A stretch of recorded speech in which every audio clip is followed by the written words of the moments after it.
আজকে 4 নম্বর কুশিয়ারা ইউনিয়নের উত্তর কুশিয়ারা ইউনিয়নের আমাদের শ্রদ্ধেয় সভাপতি আজকে এই সভা আমাদের মহিন ভাই এখানে আমাদের মধ্যে প্রধান বক্তা হিসাবে খান জামান আছেন। এখানে আমাদের অত্র এই কুশিয়ারা ইউনিয়নের সেক্রেটারি এবং আমাদের নেহার ভাই আছেন কুশিয়ারা ফেঞ্চুগঞ্জ উপজেলার সেক্রেটারি এবং জেলার উপদেষ্টা।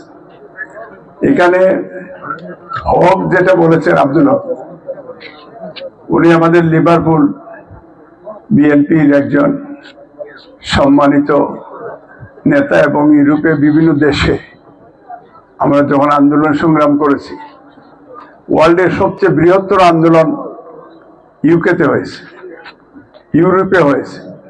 আমরা 11 দিন পর্যন্ত এই ফেসিস্টের আমরা অবরোধ করে রেখেছি, আমেরিকা, কানাডা, ওয়ার্ল্ড ওয়াইড।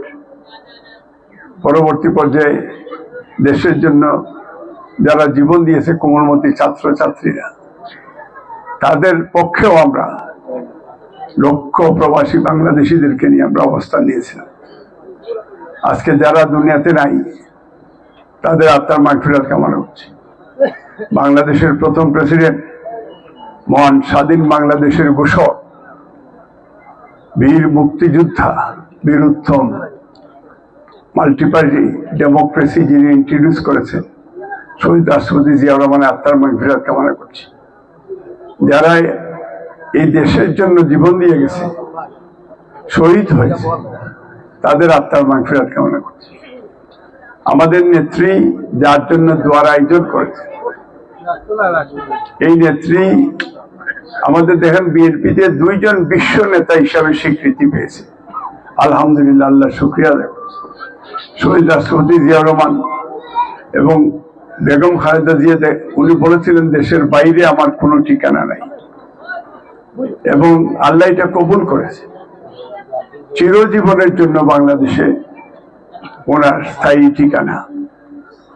এবং উনি বাংলাদেশে এই বিএনপির সময় শহীদ রাষ্ট্রপতি জিয়াউর রহমান যেভাবে সংবিধানে বিসমিল্লাহির রহমানির রহিম সংযুক্ত করেছিলেন, আল্লাহর প্রতি আস্থা এবং বিশ্বাস স্থাপন করেছিলেন, এই দেশে বহুদলীয় গণতন্ত্র দিয়েছিলেন। আমাদের নেত্রী বেগম খালেদা জিয়া এই দেশে সংসদীয় গণতন্ত্র, পার্লামেন্টারি ইন্ট্রোডিউস করেছেন। ওনার জানাজায় আপনারা দেখেছেন, আলিম উলামা থেকে শুরু করে বাংলাদেশের এবং পৃথিবীর জাতিসংঘ সহ সবাই, বিভিন্ন দেশের অ্যাম্বাসেডারগুলিও তারা এই দোয়াতে জানাজায় অংশগ্রহণ করেছে। উনি বিশ্ব নেতা হিসাবে স্বীকৃতি পেয়েছে। আজকে ওনার জন্য দোয়ার আয়োজন করেছে। আমি কৃতজ্ঞ।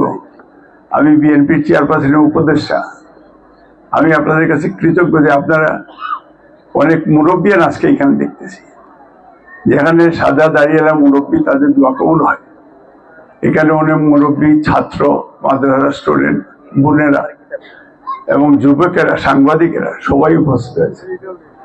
আমি শুধু দোয়া চাইতে আসছি বেগম খালেদা জিয়ার জন্য। তারেক রহমান আপনাদেরকে সালাম দিয়েছেন। উনি 22 তারিখে সিলেটে আসতেছেন, হযরত শাহজালালের মাজার জিয়ারত করে মাদ্রাসায় উনি নির্বাচনী ঘোষণা দেবেন এবং প্রত্যেকটা ক্যান্ডিডেটকে উনি পরিচয় করে দেবেন। তারপর দক্ষিণ সুরমা হয়ে উনি ঢাকার উদ্দেশ্যে রওনা দেবেন। এবং আমরা আশা করছি আপনারা সবাই, আমরা ওনাকে স্বাগত জানাবো।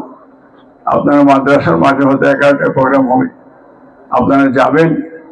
দক্ষিণ সুরমায় আমরা একটা অবস্থান নেব, যেহেতু উনি দক্ষিণ সুরমা হয়ে যাবেন এবং উনি আমাদের দক্ষিণ সুরমার কৃতি সন্তান এম.এ. খান সাহেবের সুযোগ্য মেয়ে ডক্টর জুবাইদার রহমান, ওনার বাড়িও এই বিরামপুরে। আমরা আশা করি যে আমরা সবাই মিলে আমরা ওনাকে স্বাগত জানাবো। আমি আপনাদের সময় বেশি নিব না। 22 তারিখের পরে আপনাদের কাছে আমি ভোট চাইতে আসবো। আজকে আমি ভোট চাইব না, কারণ নির্বাচনী কিছু বাধ্যবাধকতা আছে। সেই কারণে শুধু আপনাদের দোয়া নিতে আসছি, আপনাদের সাথে একটু পরিচয় হইতে আসছি, আর ম্যাডাম খালেদার জন্য দোয়া চাইতে আসছি। আপনারা আমার জন্য দোয়া করবেন। মহান আল্লাহ, সর্বশক্তিমান আল্লাহ আপনার আমার সকলের সহায়। আসসালামু আলাইকুম রহমতুল্লাহ।